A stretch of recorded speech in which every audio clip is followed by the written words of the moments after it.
This week, you've been mourning the loss of Emily Matson along with the Erie News Now team. We'll be feeling her loss for a very long time, but we also carry with us the many lessons we learned from Emily. Lessons on being passionate about your work, really caring for your community, being yourself, and having fun. Our Lisa Adams put together another story where we hear from Emily herself on what the community and her job meant to her. We want you to hear what she had to say.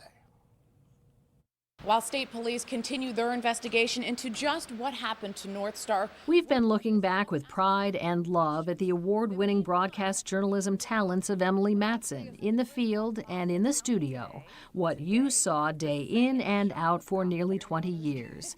But we've decided to let you hear what Emily was thinking about you in an interview shot by our creative services department for a promo that will now never run. I'm from Erie. I was born and raised here. I left to go to school in Pittsburgh and came back and started working right away in our community. And I love our community. I love Erie. I love boating in the summertime. I love skiing in the wintertime. There's no place I'd rather be. And over the 8 years that the program's been in the works, from the stories she told to community involvement like our holiday food drive. As we approach the final last 20 minutes or so of today's food drive. Election days. Brewing company where Steve Oler has declared victory. And 8 Great Tuesdays, Emily loved Erie and she loved her job. And everybody who works here comes in every day with a passion for the job, and that's what makes it more than just a job. It makes it fun. Work, of course it is work, but it doesn't feel like it when you work for a company like this. Erie County Coroner Lyle Cook tells me the autopsy is scheduled for Sunday. In her field reporting days, we shared that Emily loved the police beat. She even married a police officer, Sergeant Ryan Onderko. But in reporting on crime, Emily wanted to make sure that the voices of the victims of crime were heard. It's hard on the family. To be able to tell their stories and give them an outlet to offer them a little bit of closure in their lives or a little bit of peace as they remember their family members, that's what always has really impacted me as a journalist. It was that sensitivity that impacted the community. Just ask Mel Witherspoon, who remembers Emily reporting on his Spoon Summer Basketball League that aims to keep kids on the right path. Emily meant so much to the community, and especially our community. She was personal. You see her on TV, but when she came and talked to me a couple of times about Spoon's Basketball League, she was more excited to come out there to be with the kids than I was. And the kids could feel it too. She talked to individuals, not as a reporter, but she reported as an individual who cared about the kids and the community. And my crew, they ramp and rave about how she handled it and how she reported. She's going to be missed so much. She was real. Oh, she was the real deal. That's what one of the kids said. Mrs. Spoon, she's the real deal. Lieutenant Tom Lennox, who runs the Police Athletic League, building relationships between kids and officers, agreed. For the past 4 years, the Erie Police Athletic League, better known as PAL, has made a big difference in our community. Saying Emily brought humanity to her news reporting and took a vested interest in people.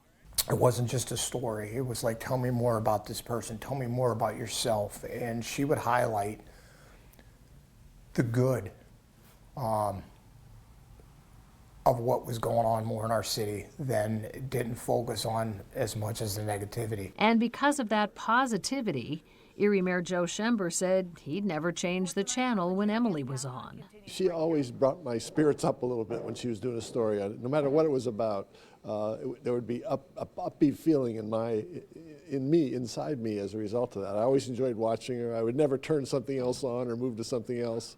I wish I had gotten to know her more as a person, to be very honest, because she seemed like such a good person. And obviously I'm going to miss her a lot. News director Scott McDowell coaxed Emily into more of an anchoring role here at Erie News Now because he saw her potential to stretch that bond with the community in a new direction.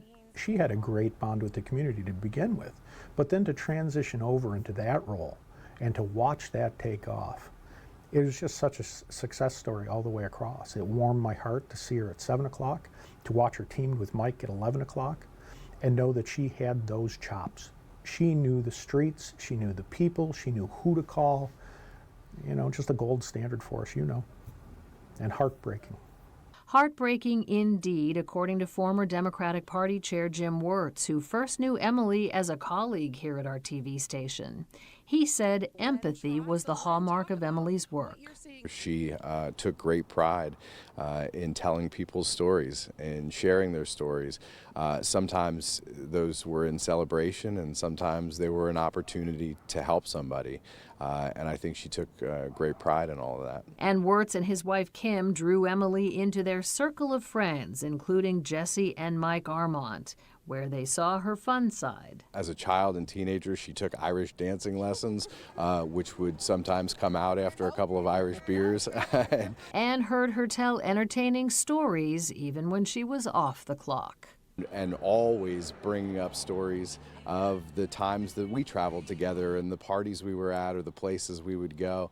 And she just had a way of kind of reliving those in the moment and bringing us all back to a place of joy. It's that joy we're working to hold on to now, because we'll be missing Emily. The entire community will be missing Emily for a very long time.